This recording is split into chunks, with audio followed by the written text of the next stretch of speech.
Right, rook h d1, bishop c6. Sorry, rook c6. Because if rook c7, say, then you know the king's getting trapped in the centre. And the same probably with rook d8. And if rook c6, let's try and desperately stop the d7 pressure. Now here, this is getting very technical indeed. Not bishop takes c6, that's about equal, but actually bishop a3. So the idea, I think, is to be able to play rook takes c6 and then maintain that pin. So let's say king d8, again rook c6. So this surprising retreat is totally crushing here, bishop a3. So this is what lies beneath the surface. I thought I'd show you that. I thought that was kind of interesting. Let's close Rivka now and go back to the game. Anand safely avoided all this. So this is the mysterious tactical rook move revealed in conjunction with a5. This idea knight b5, very dangerous tactical idea. But Anand, he simply played king e7. He took the fun out and he avoided preparation very wisely. So let's get the board a bit bigger. Okay. So king e7. Knight a4 anyway, so emphasising the dark square pressure, but I don't think it's a big deal now.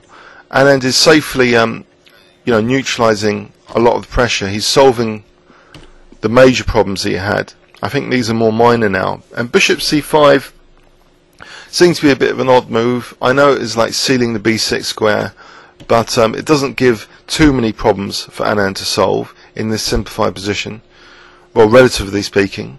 So rook d8, now the knights came off, and it looks as though Anand's got a very pleasant position coming up. For example, if he had rook d4, you know, maybe rook a4, if white was not very careful, you know, these pawns could be weak potentially. Against this b7 is a target on that b file, especially with this bishop still sort of trapped behind this pawn.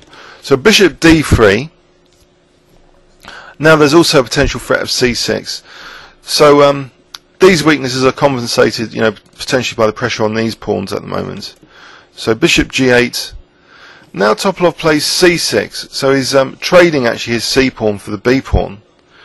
Well, he's offering that trade if he wants to take and create past a pawn potentially. Rook d6. So c takes b7.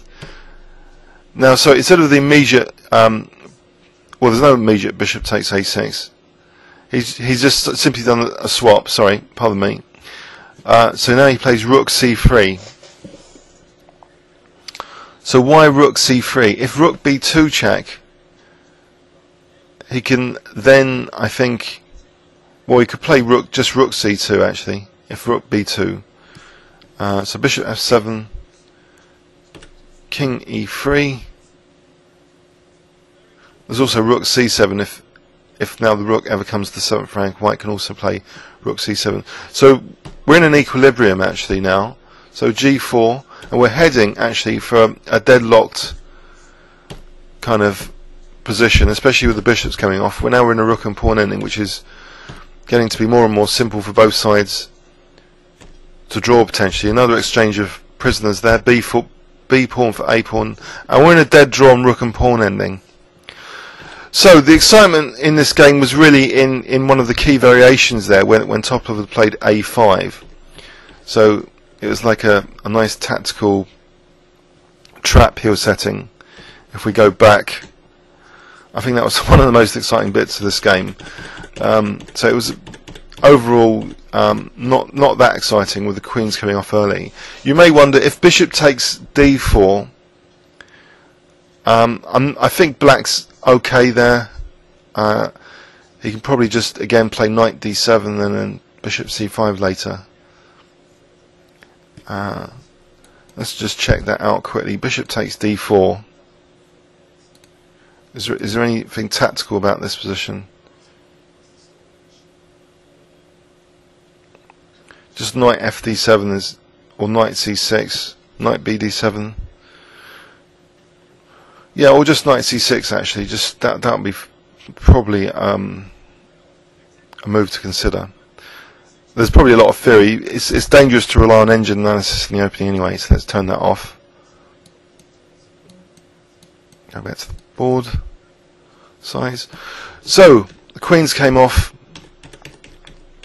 and then Anand solved his major problems, sidestepping some tactical ideas by just tucking his king on e7 and not having too many problems to solve now. Pieces started coming off, 2 rooks and bishop each, and now the bishops got exchanged off, and now the exchange of prisoners here leading to a dead drawn rook and pawn ending. Okay, not as exciting as the first 2 games, but a solid draw from Anand means he can look forward to the next game with the white pieces. Please leave any comments or questions on YouTube.